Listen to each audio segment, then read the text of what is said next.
우리가요. 연휴를 보내서 지난주에 많은 분들이 참석하지 못하여서 잘 모르시겠지만 지난주부터 여호수아서 말씀을 함께 보게 되었습니다. 여호수아서 말씀을 보면요. 모세가 죽은 뒤에요. 새로운 지도자 여호수아가 세워지고요. 하나님께서는요. 이 새로운 지도자 여호수아에게 세 번이나 반복하여 명령하신 것이 있었어요. 무엇이었느냐? 강하고 담대하라. 강하고 담대하라. 강하고 담대하라는 명령이었죠.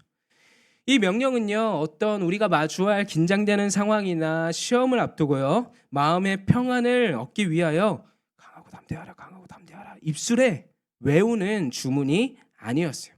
대신에 두려움과 또 막막한 상황 속에서도요, 하나님께서 나와 함께 하시고, 나를 돌보시고, 나를 인도하신다는 그 하나님의 약속을 전적으로 신뢰하여 순종하는 모습을 나타내라는 것이었죠. 그럼 여러분들에게 질문 하나 드려볼게요. 지난 연휴 기간 동안에 각자의 삶 속에서요. 하나님의 말씀대로 강하고 담대한 하나님을 의지하는 삶, 그리하여 말씀으로 승리하는 삶을 살아가셨나요? 연휴 기간 차가 너무 막힐 때, 도로 위에서 하염없이 머물러야 할 때 그 시간에도 짜증 대신 감사한 것을 떠올리려 했는지도 궁금하고요.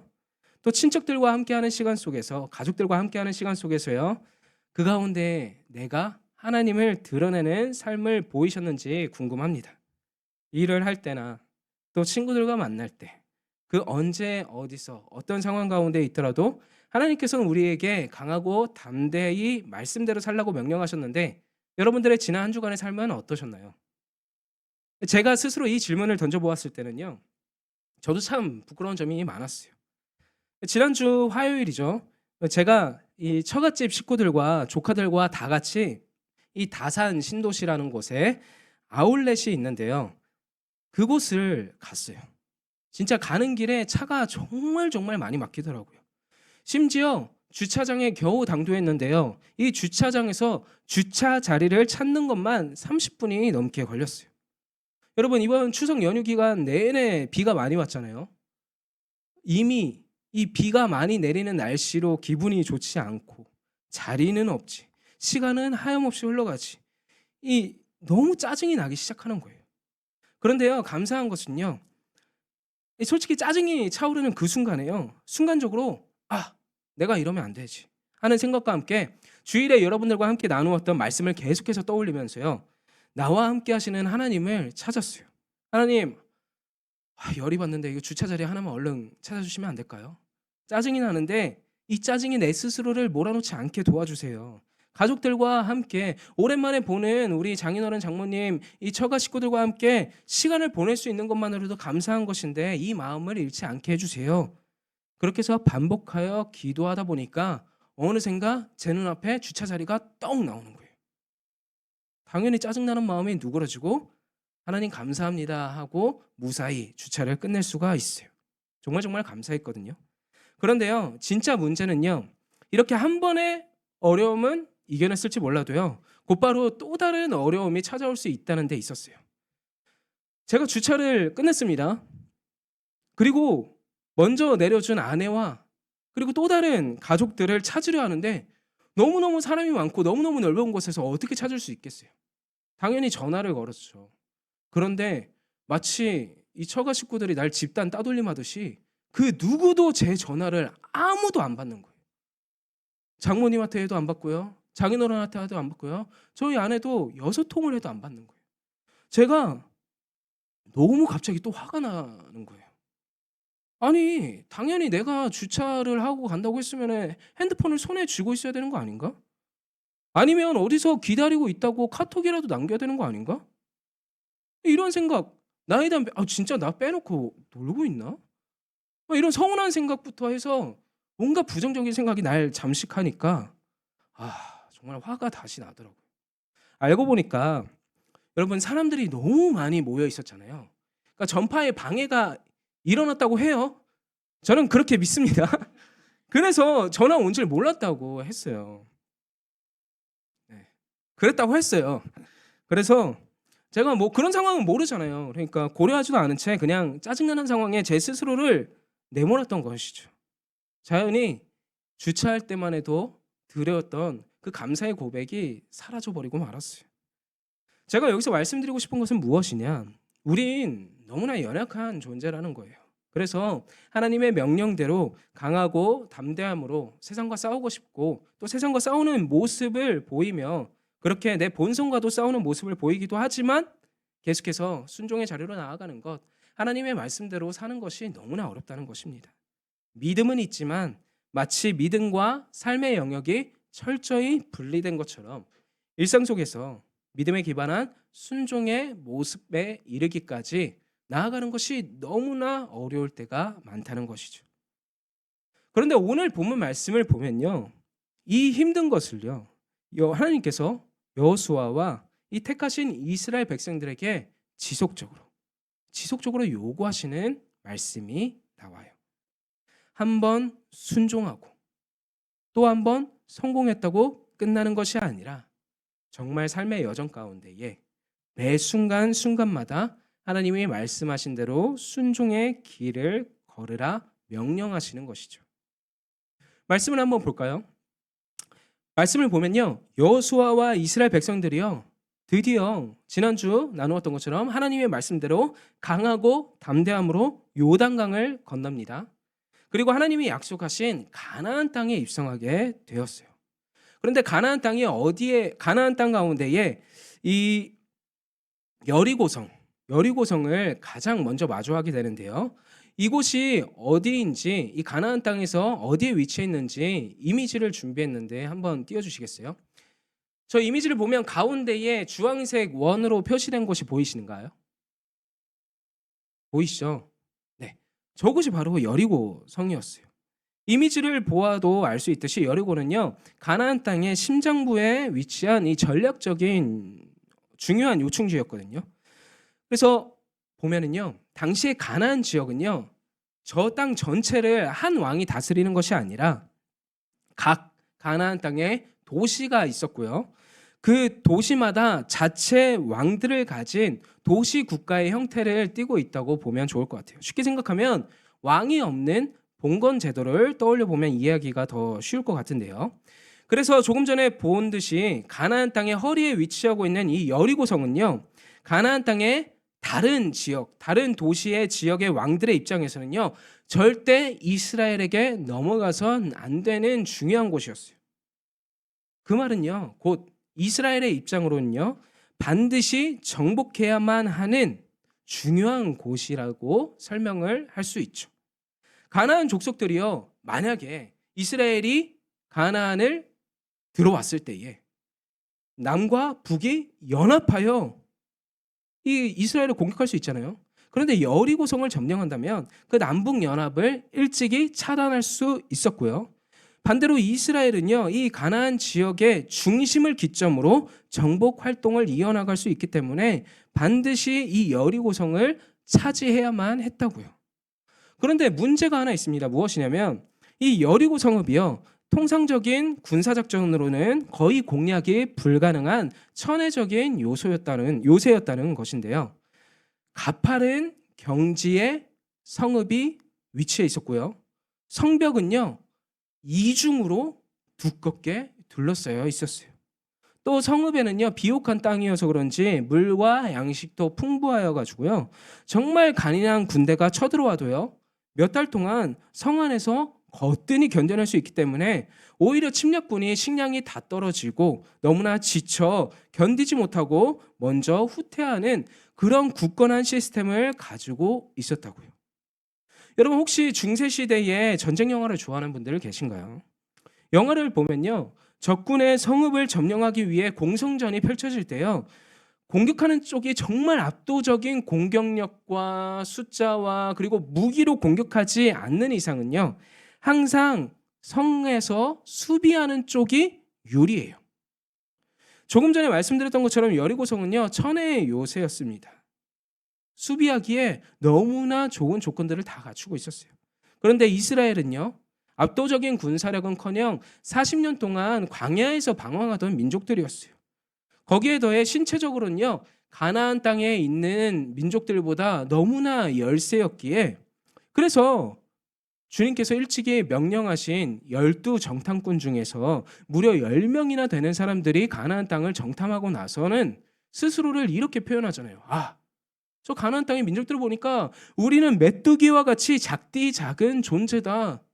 도무지 저 땅을 점령할 수 없을 것만 같다라는 보고도 하였잖아요. 무기는 또 어떨까요? 여리고성은요, 당시 청동기에서 철기로 넘어가는 시대를 겪고 있었기 때문에 최신식 무기와 철병기를 갖추고는 있었지만 이스라엘은 어떤 무기가 있었을까요? 뭐 막대기? 갖은 돌? 돌로 만든 뭉툭한 칼? 정말 변변찮은 무기에 제대로 된 군사훈련조차 받아본 적이 없었어요. 여기까지만 놓고 본다면 여리고와 이스라엘이 붙었을 때 여러분들은 어느 쪽의 승리를 예상해 볼 수 있을 것 같나요? 우리가 말씀으로 이미 결과를 알고 있는데 세상의 만연한 관점으로 한번 생각해 보자고요. 누구의 승리를 예상해 볼 수 있죠? 당연히 여리고죠. 아마 99% 이상의 사람들이 세상의 관점으로만 놓고 본다면 방금 비교해드린 조건만 놓고 본다면 당연히 여리고 성읍의 승리를 장담할 거예요. 그런데 여러분 신기한 일이 벌어집니다. 무엇이냐면요. 객관적인 전력 면에서 압도적인 우위를 가지고 있는 여리고인데도 불구하고요. 이스라엘을 상대로 싸우기는커녕 그들의 성문을 굳게 걸어 잠그었어요. 정말 작은 쥐 한 마리도 오가지 못하게끔 말이죠. 여러분, 여리고 왕은요, 이스라엘이 두려웠던 거예요. 왜 두려움을 느꼈을까요? 그것은요, 이스라엘이 이 요단을 건너 가나안 땅에 입성하기 전에 요단강을 기준으로요, 동편에 있는 아모리 족속과 싸워서 크게 이겼다는 소문을 들었기 때문이에요. 그런데 여기서 끝이 아니었죠. 이스라엘이 그 수많은 사람들이 요단강을 건넜다는 것이 이 여리고 성읍의 왕의 입장으로는 너무너무 두려운 사실이었어요. 왜냐하면 이들이 여리고성을 건널 시기에 그 요단강을 건널 시기에는요. 강물이 크게 불어나는 시기였거든요. 그래서 도저히 인간의 힘만으로는 그 수많은 사람들이 건너기 불가능한 지형을 갖추고 있었는데 그곳을 건넜다는 소문을 듣게 되었으니까 여리고 왕은 두려움에 빠질 수밖에 없었던 거예요. 여러분 그렇잖아요. 사람이 한번 두려움이 생기면 그때부터 그 두려운 마음을 가지고 온갖 상상의 나래를 펼치게 되는데요. 여리고 왕도요. 계속해서 들려오는 이스라엘에 대한 소문에다가 또 거기에 더한 자신의 상상력까지 더해지다 보니까 이스라엘과 정면으로 맞서다가는 진짜 나도 패할지도 모르겠구나라는 생각이 들었던 것 같아요. 그렇게 직접 싸우는 대신에 철통 같은 방어 전략을 구축하기로 합니다. 자, 이렇게만 보면 여리고의 적들의 기세는 꺾여 있습니다. 반면에 여호수아의 지도력은 시험대에 올라 있습니다. 그렇기에 여호수아의 입장에 보면 아마 너무나 불안하고 또 간절한 마음으로 하나님께 기도를 이렇게 드렸을 것 같아요. 하나님이 허락하신 땅으로 인도함 받았는데요. 저 철옹성 같은 여리고 성문은 굳게 닫혀 있습니다. 우리가 가진 무기로는 성벽에 상처 하나 내지 못할 것 같습니다. 어떻게 하면 좋겠습니까? 저 성읍을 어떻게 차지하란 말입니까? 저들의 기세가 꺾여 있는 것 같은데 이 기회를 붙잡아 저들을 물리칠 방법을 저에게 알려주시옵소서. 여호수아는요 이렇게 정말 간절한 마음으로 하나님께 기도를 드렸을 것 같아요. 만약에 이 이스라엘이 가나안 땅에 입성하여 첫 정복부터 실패하게 된다면 그는 지도자로서의 자질을 의심받게 될 것이고요. 뿐만 아니라 앞으로 이스라엘 백성들이요. 더는 하나님의 말씀을 강하고 담대함으로 신뢰하지 않을 수가 있었어요. 또 그들이 가나안 땅을 정복할 수 없다는 것 같은 두려움과 위축된 모습이 생겨날 수 있었죠. 자, 그런데 하나님은 이런 여호수아에게 어떻게 말씀하시나요? 우리 여호수아서 6장 2절부터 4절까지의 말씀, 조금 긴 말씀이지만 한 목소리로 좀 읽도록 하겠습니다. 시작. 여호와께서 여호수아에게 이르시되 보라 내가 여리고와 그 왕과 용사들을 내 손에 넘겨주었으니 너희 모든 군사는 그 성을 둘러 성 주위를 매일 한 번씩 돌되 엿새 동안을 그리하라.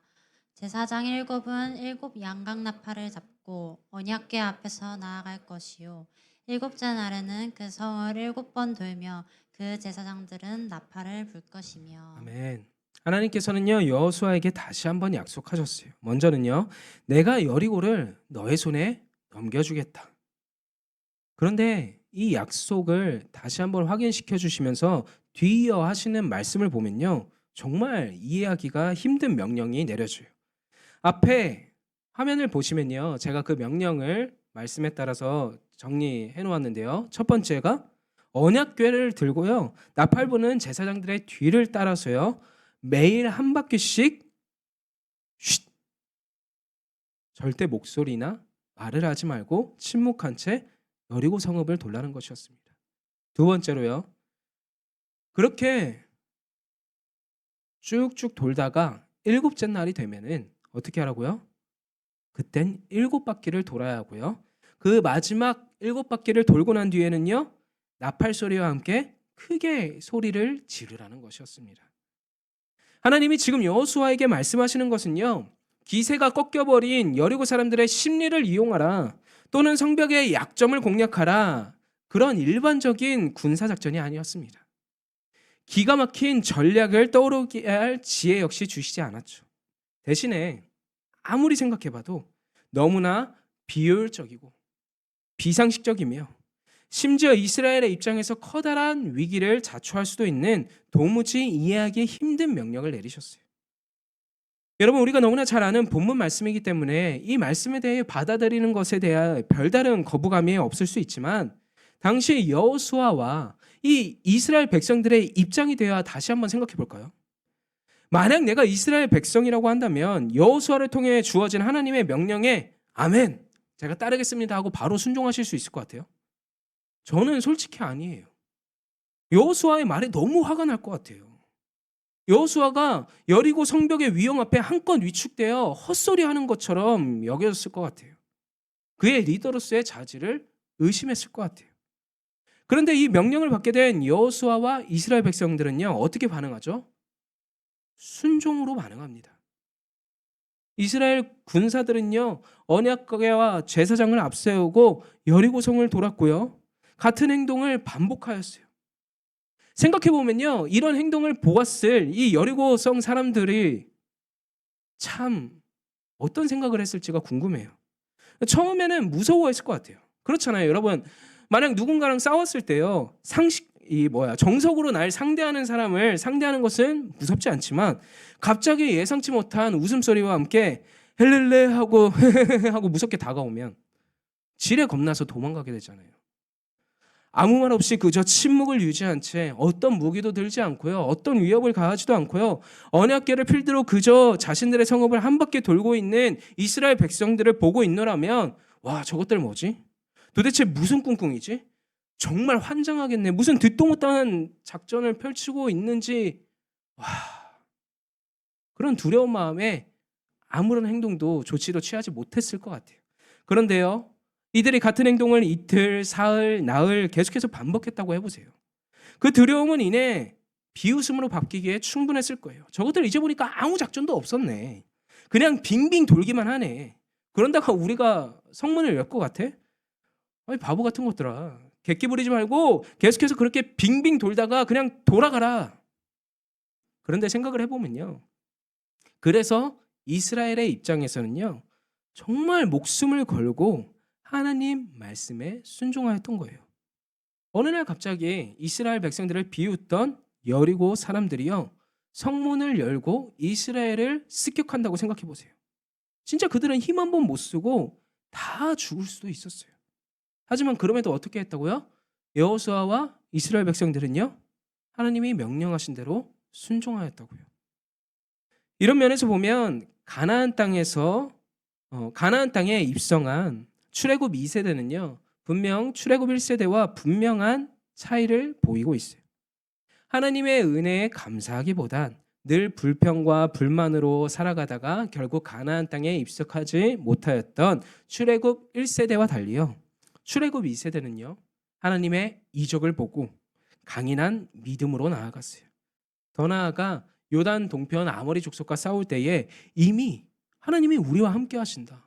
우린 이들을 이길 어떤 조건도 갖추지 못했지만 하나님이 싸워주시기에 승리하였다라는 사실을 분명하게 보고 경험했어요. 여호수아 역시도 마찬가지였죠. 이미 자신의 지도자 모세를 통해서야 하나님의 무수한 기적을 보고 또 일찍이 가나안 땅을 정탐하였을 때 역시 갈렙과 함께 하나님께서 이 땅을 우리에게 주신 것이 틀림없다라는 그 사실을 믿음으로 고백하긴 했지만 진짜 여호수아가요 이 이해할 수 없는 명령에 확신을 갖고 순종할 수 있었던 것은요 여리고 성읍을 눈앞에 두고 하나님을 만났기 때문이었어요.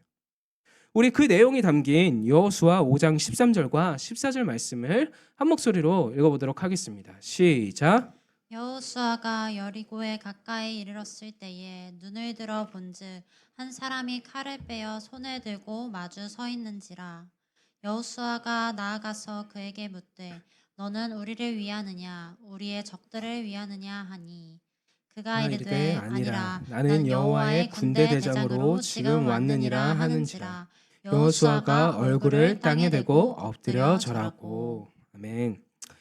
여리고 정복을 눈앞에 두고 있는 여호수아는요 아무래도 여러 가지 부담감과 중압감을 가지고 있었습니다. 그래서 여리고 성읍을요 조용히 그 주변을 돌며 유심히 관찰하는 가운데 여호와의 군대, 그 군대의 총사령관을 만나게 됩니다. 여호수아는요 곧장 그 땅에 엎드려 경배를 드리며 거룩한 곳에서 신을 벗으라는 군대의 총사령관의 명령에 순종하는 모습을 보이는데요. 이 사실로 미루어 보아 대다수의 신학자들이요 당시 여호수아가 마주한 분이 후에 인간의 몸을 입으시고 이 땅에 오실 하나님, 다시 말해 메시아 예수님이라 해석하고 있어요.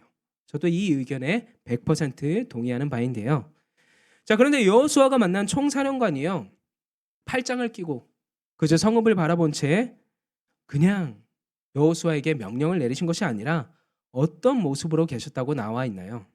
칼을 빼들고 서 계셨습니다. 이 모습은요 곧 하나님이 직접 이스라엘을 위하여 친히 싸워주시겠다는 말씀이었고요. 동시에 이 친히 싸워주시기 위해 하늘에서 직접 내려오셨다는 사실을 뜻합니다. 여호수아는요 칼을 빼들고 확신을 주신 하나님을 직접 대면하였던 것입니다. 이스라엘 백성은요 그간 하나님이 베풀어 주신 은혜와 승리의 경험을 떠올렸죠. 정리하자면 세상의 모든 비웃음과 조바심을 넘어선 순종의 모습이 나타날 수 있었던 것은 함께 하시는 하나님과 그 하나님의 은혜를 기억하였기 때문인데요. 그렇게 믿음으로 순종의 모습을 보인 결과가 어떻게 나타나나요?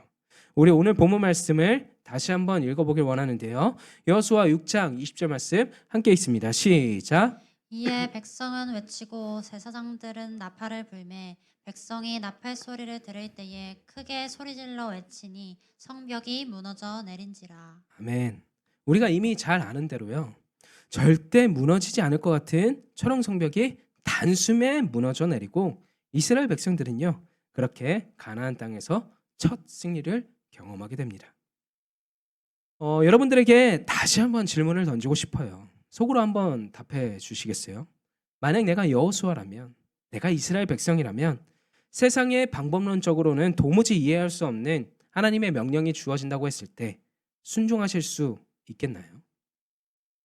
날 가로막는 여리고 성읍, 견고한 그 성읍이 내 눈앞에 없으니까 당장 눈에 보이지 않으니까 가능할 것 같기도 해요.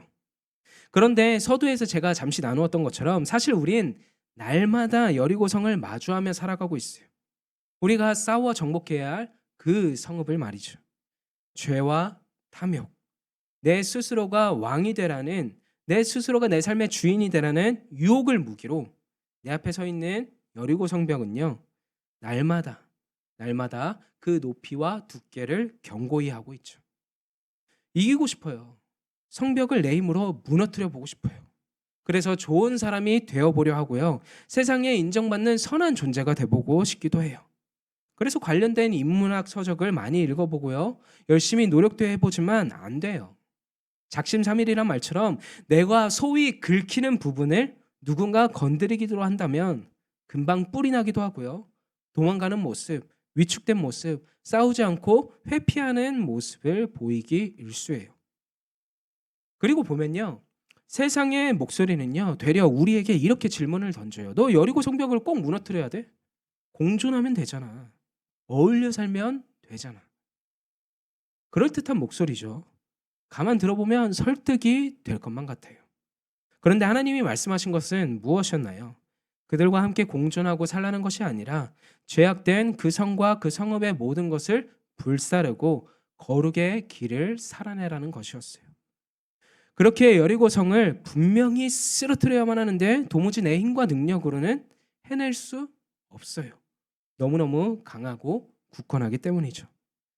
그래서요 우리가 어쩌다 말씀에 순종하여 여리고 성읍을 한 바퀴 돌아보고 이내 공포감에 휩싸여 너무 무서웠어요.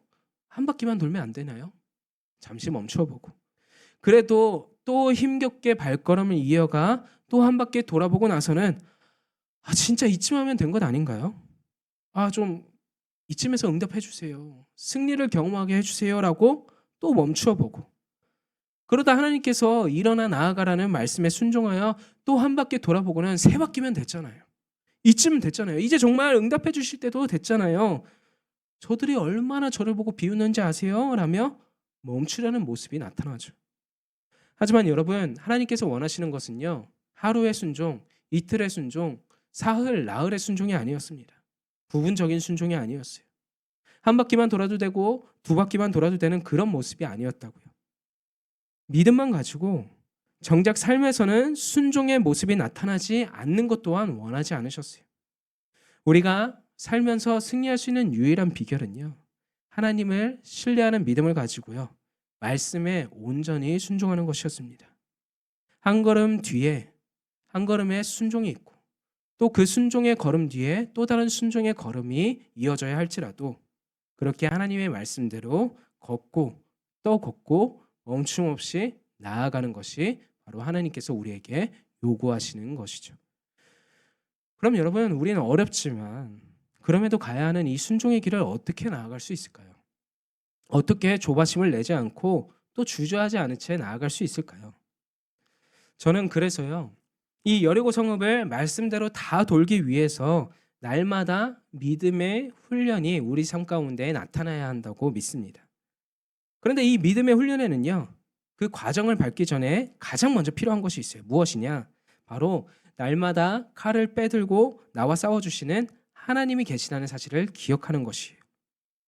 여러분 제가 지난주에도 함께 나누었지만 성령님이 내 안에 살아계신다니까요. 이 사실을 날마다 기억하고요. 살아가는 것이 너무너무 중요해요. 내가 혼자 싸우는 것이 아니에요. 내게 명령을 내리신 분이 말씀하신 분이 나와 직접 싸우고 계세요. 그리고 나와 함께 하시는 하나님께서 내가 지금 이 자리에 있기까지 얼마나 많은 은혜와 사랑을 베풀어 주셨는지 그 순간들을 계속해서 떠올려보고 기억해보는 건 역시 중요합니다. 여호수아와 이스라엘 백성들이 그랬던 것처럼 말이죠. 그래서 날마다 내게 주어진 이 순간들을 그냥 흘려보내는 것이 아니라 그 안에서 감사할 것을 찾아보고 계속해서 찾아보는 것이 중요합니다. 그렇게 하다 보면 같은 상황 속에서요. 누군가에게는 불평으로 그 상황을 마주할 때 나는 내 안에 계신 하나님께 감사함으로 그 상황을 마주하게 되는 것이죠. 근데 여러분 이것도 훈련이 필요해요. 저는요 개인적으로 핸드폰 메모장에요. 이 생각노트라는 폴더를 만들어 놓고요. 이 순간순간 감사한 기억이나 또 은혜 받은 것들 또 내가 정말 기도해야 할 것들을 정리하여 적으려는 습관을 들이고 있는데요. 중요한 것은요. 의지적으로 이렇게 계속해서 내 안에 계신 주님을 기억하려 하고 또 감사한 순간들 주님의 은혜의 손길을 기억하려고 할 때 우리 인생 가운데에 조급함과 조바심보단 말씀과 기도의 자리를 사모할 수 있게 되더라고요. 그렇게 한 번 더 내가 혼자가 아니라는 사실을 깨닫고 또 한 번 더 나와 함께 하시는 주님을 떠올려 볼 수 있는 나만의 장치가 되어주고 있어요. 사랑하는 여러분, 하나님 나라는요. 바쁘게 살아가는 것이 잘 사는 것이 아니라요. 하나님의 뜻대로 살아가는 것이 잘 사는 것임을 기억해 보았으면 좋겠어요. 이제 말씀을 정리하려고 합니다. 오늘 우리가 너무나 잘 아는 이 여리고성 함락에 관한 말씀은요. 세상의 기준으로 본다면 정말 말도 안 되는 이상한 작전이었어요. 특히나 시간과 효율을 중시하는 현대인의 관점에서 보면요, 정말 속이 뒤집어지고요, 비효율적으로만 보여요. 그런데 보면 결국 어떻게 되었나요? 이해할 수 없는 명령이요, 이스라엘에게 승리를 안겨준 유일한 명령이었어요. 여러분, 때로는요, 우리가 너무 바쁘고 힘들어서요, 하나님께 드리는 시간을 아까워할 때도 있고요, 한 번의 순종으로만 기뻐하고 만족하며 그 다음 스텝으로 넘어가지 못할 때도 있어요. 또 예기치 못한 어려움을 맞이하며 금방 넘어질 때도 있을 거예요. 그런데 중요한 것은요, 그럴수록 조급함이나 조바심보다는요, 내게 약속하신 하나님의 말씀의 자리로 나아가고요, 기도의 자리를 사모하는 것이 중요해요. 이를 토대로 내 삶 속에서 순종이 나타나야 하는 것이죠. 세상에 성공하기 위해선 남들보다 더 빠른 속도로 달려야 하지만, 그럴 때일수록 우리 그리스도인은요, 한 걸음 멈춰서 하나님 나라의 원리를 기억하고 하나님을 의지하며 나아가는 것이 중요합니다.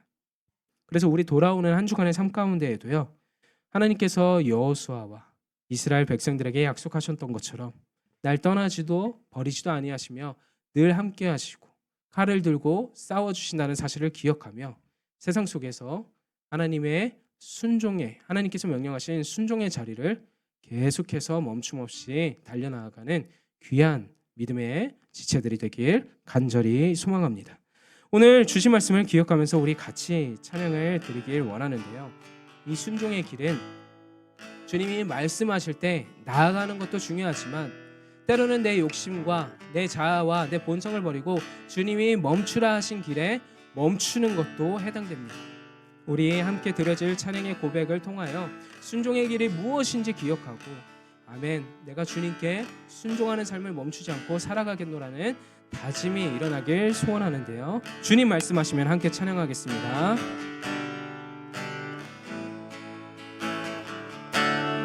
주님 말씀하시면, 주님 말씀하시면 내가 나가리라. 주님 뜻이 아니면 내가 멈춰서리다.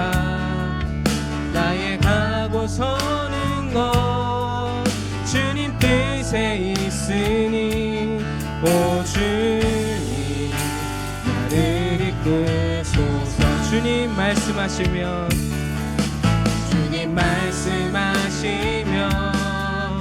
내가 나가리다. 주님 뜻이 아니면 내가 멈춰서리다. 가고 서는 것 주님 뜻에 있으니, 오 주님 나를 이끄소서. 주님이 뜻하신 그곳에 나 있기 원합니다.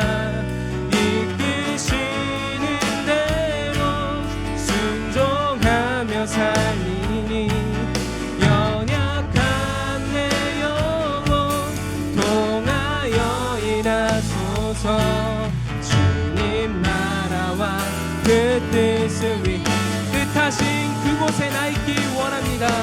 뜻하신 그곳에 나 있기 원합니다. 이끄시는 대로 순종하며 살리니, 연약한 내 영혼 통하여 일하소서. 주님 나라와 그 뜻을 위하여, 오 주님 나를 이끄소서. 이 시간 두 손 모아 함께 기도하길 원합니다. 내가 세웠던 기준과 나의 마음과 나의 상황, 나의 감정에 따라 답을 내리고 움직였던 지난 모습을 회개하길 원합니다. 하나님께서 나의 삶의 주인이라고 매번 고백하면서도 정작 내 삶의 진짜 주인은 따로 있었고, 그리하여 믿음과 순종이 별개된 삶을 살았었습니다. 하지만 오늘 주신 말씀을 기억하여 다시 주님을 붙듭니다. 주님이 말씀하시는 곳으로 나아가게 하여 주시옵소서. 그곳이 철옹성과 같은 여리고성이라 할지라도 주저함 없이 하나님의 말씀대로 나아갈 수 있도록 허락하여 주시옵소서. 그리하여 주님이 말씀하시면 내가 가는 길이 아무리 세상이 제시하는 정답 같을지라도 멈추어 설 수 있는 순종이 나타나길 소원하오니 허락하여 주시옵소서. 결단하는 내 마음 가운데에 포기하지 않게 하여 주시옵고 주님이 이끄시는 대로 순종하며 살고자 하는 이 결단하는 마음 가운데에 주님 두 손 꼭 붙들고 인도하여 달라고 우리 이 시간 하나님 나라의 백성으로서 계속해서 삶의 자리에서 믿음으로 순종하여 승리의 길을 걷기를 원한다고 이 기도 제목을 가지고 함께 기도하도록 하겠습니다. 기도하겠습니다. 아버지 하나님, 정말 주신 말씀을 기억하며 나아가길 원합니다. 한 번의 순종이 나의 삶의 끝이 나는 것이 아니라 아버지 하나님, 두렵고 힘들고 계속해서 날 잠식하는 어려운 마음 가운데에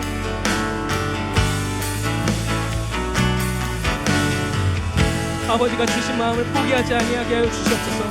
때론 내가 원하는 길이 아닐지라도, 내가 원하는 자신이 아닐지라도, 그리 아니하실지라도 감사할 수 있는 환경을 가질 수 있게 하여 주셨고, 두렵고 떨리지만 무섭고 걱정이 되지만 아버지 하나님, 내 앞에 있는 그 여리고성에 좌절하고 무릎 꿇지 아니하고 두려운 마음을 솔직하게 주님 앞에 내려놓고 승리를 보장하시는 하나님 아버지의 말씀을 신뢰함으로 내게 지난번에 베풀었던 현재에도 끊임없이 베풀어 주신 하나님의 은혜를 기억하며 나아갈 수 있도록 역사하여 주시옵소서. 그렇습니다 주님, 나는 매번 두렵습니다. 그렇습니다 주님, 나는 매번 떨리는 모습으로 나아갑니다. 그렇게 주님이 붙들어 주시지 아니하시면 넘어질 수밖에 없고, 주님이 붙들어 주시지 아니하면 좌절할 수밖에 없는 연약한 심령을 가지고 있지만 아버지께서 주신 말씀으로 말미암아 그 말씀하신 대로 약속하신 말을 지키시는 신실하신 주님으로 말미암아 내가 나아가오니 아버지 하나님, 기도하고 다짐하고 역사한 받기를 소원하는 심령들 가운데에 인도하여 주시옵고 응답하여 주시옵소서. 살아계신 주님을 기대하고 소원하오니 아버지 하나님의 응답을 바라오니 아버지 하나님 인도하여 주시옵소서. 우리의 연약한 심령 가운데에 역사하여 주시옵소서. 기도하는 삶 가운데에 인도하여 주시옵고 삶의 모든 무게가 나를 짓누르고 억누를 때에 아버지 하나님, 그것에 잠식되어 무너지지 않게 하시고 도우소서. 주님의 인도하심을 바라오니 도우소서. 인도하소서. 이끌어 주시옵소서. 다른 것을 바라보지 않고 오직 주님께 두 손 붙들려 나아가길 소원하는 우리 모든 주 함께 청년들의 축제들 가운데 아버지 하나님 뜨겁게 역사하여 주시옵소서. 강하고 담대하여 주님의 말씀에 순종하여 명령하라 하신 말씀을 기억합니다. 하지만 한 번의 순종 이후에 뒤따라야 하는 계속된 순종의 명령을 감당하는 것이 너무나 벅차고 힘듭니다. 순종은 하나님 말씀에 전진하는 것도 중요하지만 하나님의 말씀이 아니라면 멈추어 서는 것도 중요한데, 세상이 제시한 가치관과 정답에 따라 나아갈 때에 그 모든 것이 지키기도 순종하기도 얼마나 어려운지 모르겠습니다. 하지만 내 힘으로 하기에 어렵지 내 안에서 역사하시며 칼을 빼들고 싸워주시는 주님이 계시다면, 주님이 싸워주신다면 가능한 줄 믿습니다. 내게 베풀어 주신 은혜를 잊지 않게 하여 주시옵소서. 지금까지 내 손목을 꽉 붙잡고 포기하지 아니하시고 놓지 아니하시는 주님의 발걸음을 인도하신 그 발걸음을 잊지 않고 나아가 정말 거듭된 우리의 순종의 길에 온전히 나아갈 수 있도록 역사하여 주시옵소서. 승리를 경험하여 주님께 온전히 영광 올려드리는 그날을 기대합니다. 감사합니다. 살아계신 우리 구주 예수 그리스도의 이름으로 기도합나이다. 아멘.